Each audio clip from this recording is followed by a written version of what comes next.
যে ব্যক্তি তার নফসকে অর্থাৎ তার প্রবৃত্তিকে তার নিজের মনের আকাঙ্ক্ষা ইচ্ছা যা মনে চায় তাই তারা করে, সেই ব্যক্তি অধপতিত হয়, তার ভয়ঙ্করভাবে পতন ঘটে এবং ধ্বংসের মুখে নিমজ্জিত হয়।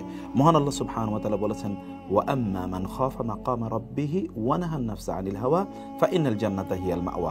বিপরীত দিকে যে ব্যক্তি তার নফসকে, তার হাওয়াকে অর্থাৎ তার নিজের কুপ্রবৃত্তিকে নিয়ন্ত্রণ করতে পারে, জান্নাত হচ্ছে তার আশ্রয়স্থল, জান্নাতেই সে বসবাস করবে। তার জন্যে সেটিকে আল্লাহ সুবহানাহু ওয়া তাআলা তার জন্যে আবাসস্থল হিসেবে নির্ধারণ করেছেন। আল্লাহ সুবহানাহু ওয়া তাআলা বলেছেন, আফারাআইতা মান ইত্তাখাযা ইলাহাহু হাওয়াহু।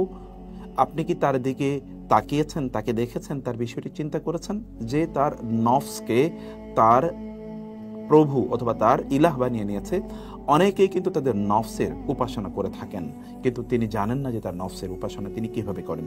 যেমন ধরুন, আপনার মনে যা চায় আপনি তাই করেন, আপনার মনে যা চায় আপনি সেটি শরিয়ার কোনো মানদণ্ডে আপনি কখনোই সেটিকে বাজ বিচার করতে চান না। মনে চাইছে অতএব আপনি এটি করছেন।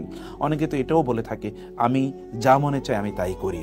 এভাবে সে তার স্বাধীনতা অথবা এভাবেই সে তার আত্মম্ভরিতা, অহংকার ইত্যাদিকে জাহির করতে চায়। কিন্তু সত্যিকার অর্থে এই ব্যক্তি আসলে তার নফসের পূজারী, অর্থাৎ সে তার নফসের পূজা করছে।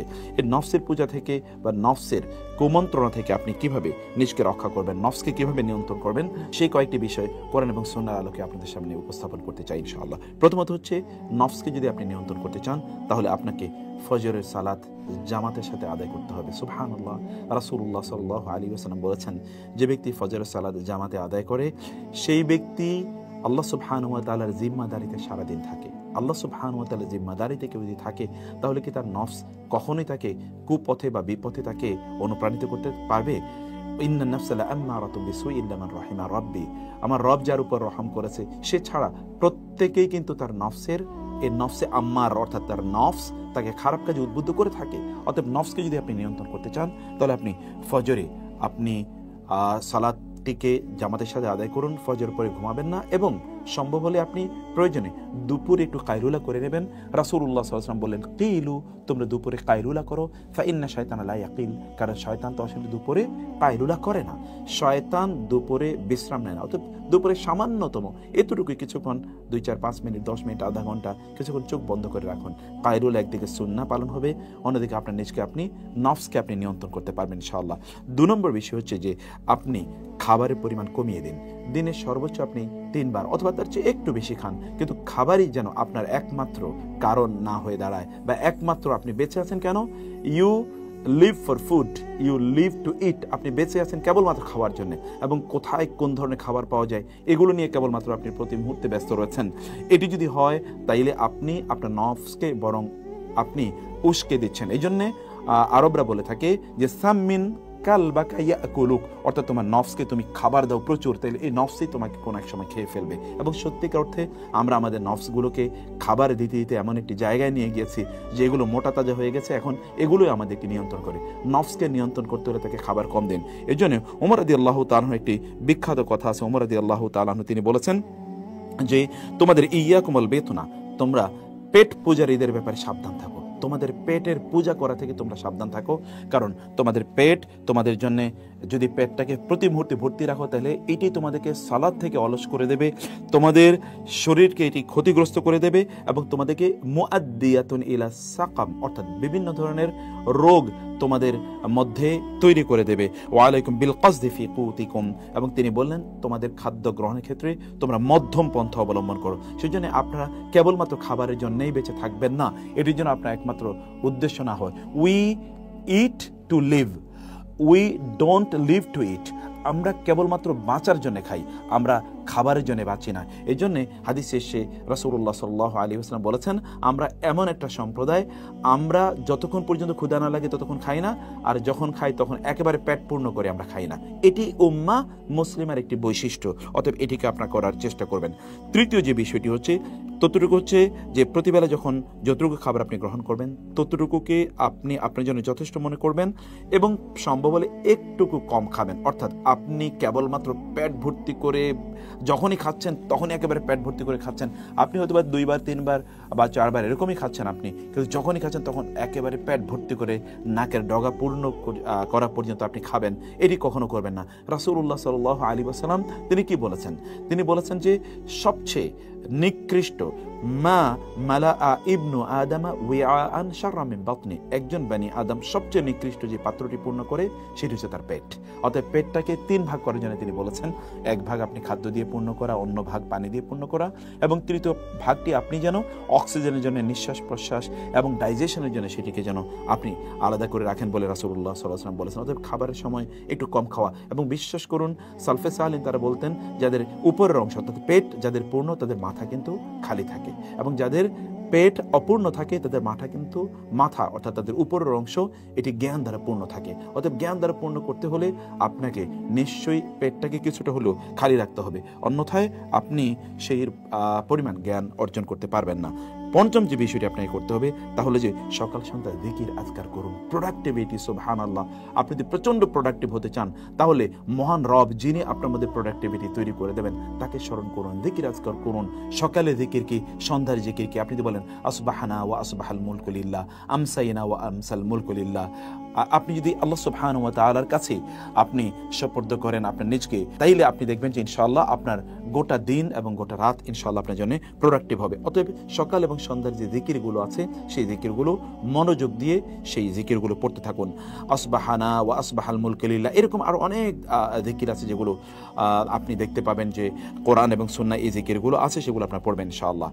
ইশরাকের সালাত আদায়ের অভ্যাস করার জন্য আপনাদেরকে বলবো, ইশরাকের সালাত অথবা সালাতুদ দুহা রাসূলুল্লাহ সাল্লাল্লাহু আলাইহি ওয়াসাল্লাম তিনি বলেছেন কেউ যদি ইশরাকের সালাত আদায় করে তাইলে অর্থাৎ যেটি ফজরের পর সূর্য ওঠার প্রায় 13-15 বা 18-20 মিনিট 25 মিনিট পর আপনি পড়েন, তাইলে আপনার অতীতের সকল গুনাহ মাফ হয়ে যাবে। এবং আরেকটি হাদিস আছে যে হাদিসে কেউ কিছু দুর্বলতার কথা বললেও বিভিন্ন আপনার পদ্ধতির কারণে সেই হাদিসটি সহিহ মানদণ্ডে উত্তীর্ণ হয়। তা হচ্ছে যে রাসূলুল্লাহ সাল্লাল্লাহু আলাইহি ওয়াসাল্লাম কেউ বলেছেন কেউ যদি সালাতুল ইশরাক আদায় করে তাহলে সে একটা পরিপূর্ণ হজ এবং পরিপূর্ণ উমরা সওয়াব পাবে। সুবহানাল্লাহ, এর কি প্রোডাক্টিভিটি আপনি চিন্তা করে দেখুন তো। এবং আপনি সকালে ফজর নামাজ আদায় করার পর আপনার স্থানে আপনি বসে থাকলেন, জিকির আজকার করলেন, তারপর আপনি ইশরাকের সালাত আদায় করে উঠলেন, আল্লাহ সুবহানাহু ওয়া তাআলা আপনার প্রোডাক্টিভিটি এই লেভেলের বাড়িয়ে দেবে যে আপনার নফস কোনো অবস্থায় আপনাকে আল্লাহ থেকে বিরত রাখতে পারবে না, আল্লাহ থেকে দূরে সরিয়ে নিয়ে যেতে পারবে না। আপনি প্রতিদিন কোরআন তেলাওয়াতের অভ্যাস করুন। সুবহানাল্লাহ, কোরআন তো এসেছেই মহান আল্লাহ সুবহানাহু ওয়া তাআলার পক্ষ থেকে মানুষকে জীবন প্রদান করার জন্য। আল্লাহ সুবহানাহু ওয়া তাআলা কোরআনের ব্যাপারে বলেছেন যে এটি তোমাদেরকে আসলে হায়াত প্রদান করে, মানে প্রকৃত জীবন এটি তোমাদেরকে প্রদান করে। এবং প্রকৃত জীবন সেটি লিতুনযিরা মান কান হাইয়্যান ওয়া ইয়াহিক্কাল কাওলু আলাল কাফিরিন ইন্না ফি যালিকা লাযিকরা লিমান কানা লাহু কলবুন আও আলকাস সামা ওয়া হুয়া শাহীদ। অতএব যে ব্যক্তির কলব আছে তার জন্য এখানে শিক্ষার উপকরণ রয়েছে। সেই ব্যক্তি তার নফসকে নিয়ন্ত্রণ করতে পারবে যেই ব্যক্তি এই কোরআনকে তেলাওয়াত করে। আল্লাহ সুবহানাহু ওয়া তাআলা বলেছেন এটি লিতুখরিজান নাস মিনাজ যুলুমাতি ইলান নূরি বিইذনি রাব্বি, যেন আপনাকে আল্লাহ সুবহানাহু ওয়া তাআলা কোরআন পাঠিয়েছেন যেন আপনাকে অন্ধকার থেকে আলোর পথে নিয়ে আসতে পারে। অতএব অন্ধকারের পথটি এটি হচ্ছে নফস আম্মারা এর পথ, আর যদি আপনি আলোর পথে আসতে চান তাহলে কোরআন আপনাকে আলোর পথে নিয়ে আসবে, যেটি নফস মুতমাইন্না এর পথ। এটি আপনাকে করতে হবে। ঘুমের পরিমাণ কমিয়ে দিতে হবে। সালফে সালিন তারা বলতেন 3টি জিনিস আমাদের শরীরের জন্য প্রচন্ড ক্ষতিকর। তোর মধ্যে একটি হচ্ছে কাসরাতুন নাউম, 2 নম্বর বিষয় হচ্ছে কাসরাতু আল আকাল, অর্থাৎ প্রচুর পরিমাণ ঘুমানো, প্রচুর পরিমাণে খাদ্য গ্রহণ করা, এগুলো কিন্তু আমাদের শরীরের জন্য প্রচন্ড ক্ষতিকর। এবং তৃতীয় হচ্ছে কাসরাতুল কালাম, অনেক বেশি অপ্রয়োজনীয় কথাবার্তা বলা। এগুলো থেকে আপনার নিজকে আপনার দূরে রাখুন, তাইলে আপনার নফস কে আপনি ইনশাআল্লাহ নিয়ন্ত্রণ করতে পারবেন। সেই জন্য আপনার কাজ হচ্ছে ঘুমের পরিমাণ কমিয়ে নিয়ে আসা। ঘুম যতটুকু আপনার প্রয়োজন ততটুকু আপনি করবেন, কিন্তু অনেক বেশি ঘুম আপনাকে অলস করে দেবে, আল্লাহ সুবহানাহু ওয়া তাআলা সম্পর্কে আপনাকে বেখবর করে দেবে, এবং এর মাধ্যমে আপনি নফসের পূজারিতে পরিণত হয়ে যাবেন। অতঃপর আপনাকে যে কাজটি করা দরকার তা হলো যে ফজরের পর আপনি আপনার শরীরের জন্য কিছুটা যত্ন নিন, শরীরে একটু ব্যায়াম করুন। সেটি বিভিন্ন সময়, বিশেষ করে ফজরের পরের এটি অত্যন্ত গুরুত্বপূর্ণ একটি সময়, কারণ রাসূলুল্লাহ সাল্লাল্লাহু আলাইহি ওয়াসাল্লাম তিনি আব্দুল্লাহ ইবনে আমর ইবনে আসকে রক্ষা করে বলেছেন ফা ইন্না লি জাসাদিকা আলাইকা হক, ইন্না লি জাসাদিকা আলাইকা হাক্কুন, তোমার শরীর এর হক আছে তোমার উপর। অতএব তোমার শরীরকে ফাআতি কুল্লাযী হাক্কিন হাক্কাহু, প্রত্যেকে তার হক আদায় করে দাও। এটি আপনারা করবেন যতদূর সম্ভব। কারণ আল মুমিনুল কাওয়িয়্যু খায়রুন ওয়া আহাব্বু ইলাল্লাহ মিনাল মুমিনিদ দাঈফ ওয়া ফি কুল্লিন খায়র।